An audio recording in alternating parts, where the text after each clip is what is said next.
undercooks na naman tayo for today's video. Magluluto tayo ng sizzling sisig tofu. Ito ang ating mga gagamitin ingredients: tofu, sili, calamansi, siling green, sibuyas, liver spread, all-purpose at mayonnaise. Try lang po natin ang ating mga tofu, guys. Yan, hanggang sa mag-golden brown. Yan. Then gawa tayo ng ating sauce ng ating sisig. Lagay tayo ng liver spread, guys. Yan, depende na sa dami. Kung gaano karami ang gusto nyo. Then mayonnaise, lagay rin po tayo, guys.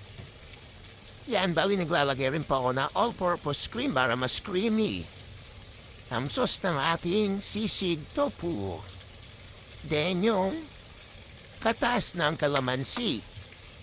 Then add tayo ng liquid seasoning para mas lalong sumarap at bumango. Add tayo ng black pepper, magic, at ang white pepper, MSG, salt. Yan. Lagyan natin ng salt. Then megus-megus natin, guys, yan. Yan ang magiging sauce na ating sisig. Napangasarap yan, guys. Megus-megus lang. Yan, may na ating mga tofu.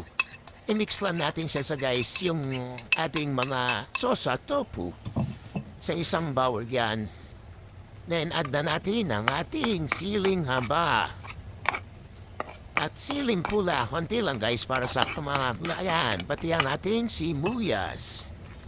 Megus-megus lang, guys, yan.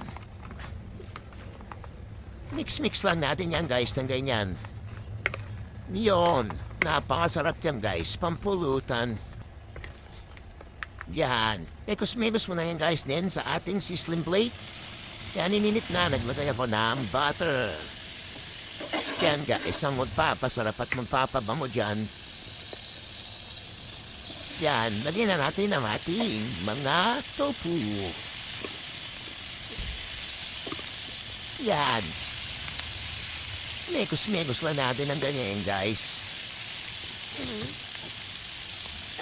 Then, mag-add tayo ng isang itlog. Then, siling, pula at kalamansi. Yan, guys, napaka-easy, napakabilis lutuin at napakasarap. Yan na, guys. Tikman na natin, lagay tayo ng kalamansi at ng liquid seasoning. Yan, megus-megus lang, guys. Napakasarap yung pampulutan, guys. Napaka-basic lang gawin. Yan. Tikman na natin. Yun. Thank you for watching.